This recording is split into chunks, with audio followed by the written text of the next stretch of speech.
Hey, good morning. Welcome to EXSIN Live. We're talking about carrots and sticks. Hold on, Phil. I'll be right back. I like carrots. I've been hit by a couple sticks. Carrots and sticks. That's a good thing. Dave does this to me. He'll start the show, then last time he did this, he came walking in with his pilot's jacket and his aviators, and jeez, it was a whole prop thing, so I don't know what he's doing today. Oh boy, this is taking longer than I like. So we like carrot cake, maybe, or sticks. It's Phil's birthday. Phil mentioned to one of our buddies he wanted cake and candles and funny hats. My buddy. I didn't get the hats, the candles, but I did get you a cupcake and a card. Happy birthday, Phil. Thank you. I appreciate that. I look damn good for 75. You do. You're going the wrong way. So the interesting thing in organizational dynamics is there's a lot of bosses and leaders out there that like to beat people to death. I've been in organizations where the motto was, the beatings will continue until morale improves. Until morale improves. Yeah, we've both had leaders like that in our lives. And there's a bond that happens with the team against the leader when that happens. So I wouldn't advise that as the best way to approach things. But I think the biggest thing that we see in organizations is if you empower your team and you praise in public and punish in private, you see many more successful outcomes. Yeah, and I think, and I'm gonna murder this quote, but I just read this morning. It said when a leader sets high expectations, the winners will love it and the lazy will go away. Either way, the team gets better. Now, let's break that down for a second. We're not suggesting with carrot and stick that you don't have high expectations. You have to have high expectations. If you're leading an organization or if you're a member of an organization, you better have high expectations of daily productivity, daily results, daily customer service, daily sales activities, daily everything, right? But you've got to set that standard and you've got to treat people fairly. One of our real battle cries for folks is that there's human beings involved anytime there's a communication. Well, what is leading? It's a big, continuous process of communicating with people, and hopefully you're communicating effectively and you're doing it the right way.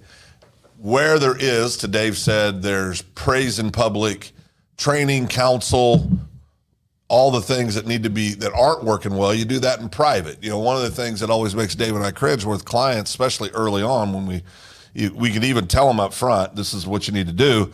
And there's those old habits, right? They'll still praise in public and rip somebody's head off in public. Well, you've just done a bunch of damage to your organization. So praise in public, correct, train, whatever word you want to use, punish, whatever it is, in private. And that is absolutely 100% going to put you further down the road to having a good positive outcome, regardless of what the situation is, than if you punish or correct in public.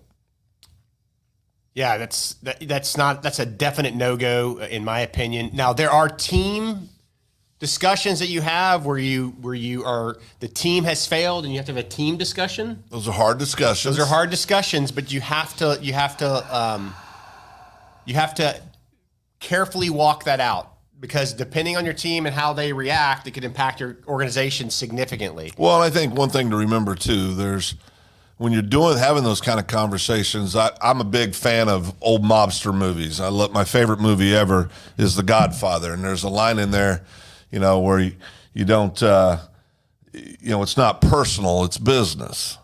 And I think if we remember that when you're having those group conversations, when things aren't going correctly, it's not personal.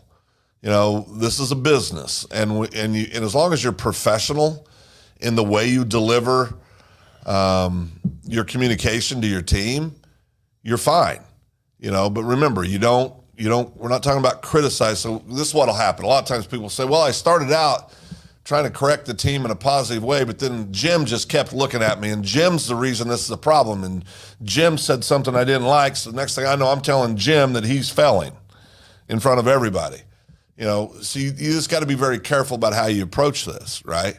These are human beings. If you want to have a good outcome, You got to communicate in a way that's going to lead you to a good outcome, not sometimes where our emotions want to take us or where we want to go in the moment. Because we're human beings too, right? If you're upset about something, you got to really protect yourself from your own words and protect those that you're talking to from your words, because many times if you don't, you'll be going back and doing what I call the Phil Nichols apology tour. Yeah, and we're all about rewarding the team when they perform well, rewarding the team to motivate them, give them incentives to do well. And then when they don't do what they're supposed to do, you have that private conversation and things work out. But we've got to be really careful about doing this. You don't want to be in an organization where you're a tyrant leading through fear. It will destroy the culture and the team. I've seen it too many times where bosses beat the snot out of their people, and then next thing you know, they're failing inspections. They're not meeting their sales goals. They're not meeting their company income goals. They got a ton of stuff wrong in the background. The team's working against the owner. The bad attitudes convert over to poor customer service, and now your customers are feeling it. I mean, it just spirals out of control very quickly. And again, none of this stuff's easy. It's simple to identify what you need to do. It's hard in the actual execution of doing it. And that is where the magic is too, right? I mean, you know, the carrot and the stick, you know, I think about that phrase or that visual, right? It's a terrible visual. I mean, you know, I mean, it's terrible, but it is reality also that we've got to be dealing with things in an appropriate way every time. Things happen that are hard. Things happen that are disappointing. Things happen that are serious challenges for companies every day. What you've absolutely got to do, though, is you've got to always be mindful as a leader of an organization that it's your responsibility to set the tone for the organization, right? So you can be mad as hell as you want in the privacy of your office. When you open that door to go out and talk to your team, if you want a good outcome, you're gonna control those emotions, and you're gonna think through before you go out there, how am I gonna communicate a positive message to these folks? Matt, What'd Matt we say? all wish we could surgically remove our temper. What I would offer you is when you feel that temper flaring up, hack the clock, deep breath, walk away for a few minutes. I think that might be a Greenwood County thing. I think it is a Greenwood County thing because I know other people there that are afflicted with the same thing. I mean, I don't have a temper, but no, but I think, you know, but again, we're talking about real human emotion. Our good friend, one of my oldest friends in the world, Matt Wilson, great leader, great entrepreneur, doing great things in Kansas, but with his business in Vena. But I just think it's important that we always understand that we don't get the luxury as leaders of being what my wife calls 12-year-old Phil. You know, where I get all in my feels, I get all my emotions, I get upset, I get, you know, well, this is wrong, and that's not fair, and that nobody cares about that.